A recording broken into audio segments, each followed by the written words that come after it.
بسم الله الرحمن الرحيم.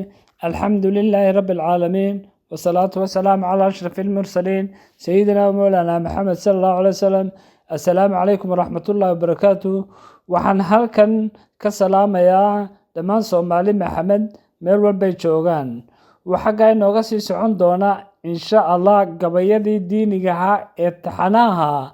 Waxa gabayga maanta la yiraahdaa naagta xun, wuxuuna ka hadlayaa naagta ninkeeda xun iyo ciqaabtay adduun iyo aakhiraba marto. wuxuuna ku bilaabmayaa insha Allah sidan: naagta cakuye ninkeeda xun cuqubay adduunkan mutaysane,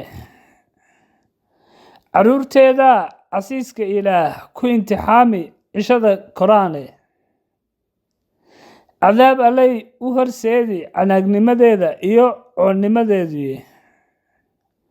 naagta cakuye ninkeeda u mahad celin ceeshkuu siiyo iyo cufka uu u dhisay, iyadoon cishana ka maarmayn caadilka ilaah ma eego cishada qiyaamee.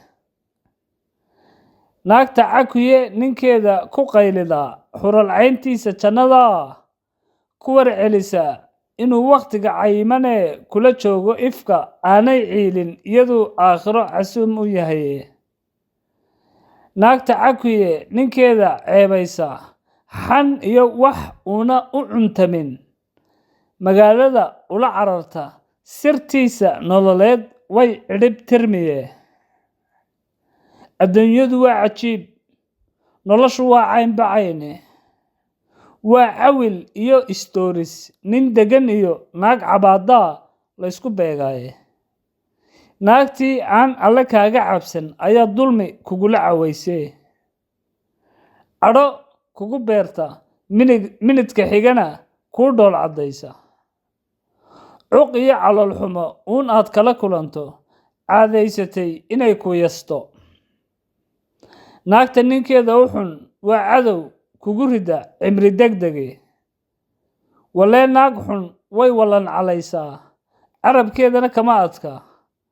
ereyada cakuye damaqay tiraana cadad iyo tira ma leh. eebow naag xun calaacasha ha noo gelin, nagu curisa cuq iyo calaacal. waad mahadsantii dhammaantiin. waxaan leeyahay naagta ninkeeda xunay halkeed aakhiro geli insha Allah walaalayaal. wasalaamu calaykum waraxmatullaahi wabarakaatuh.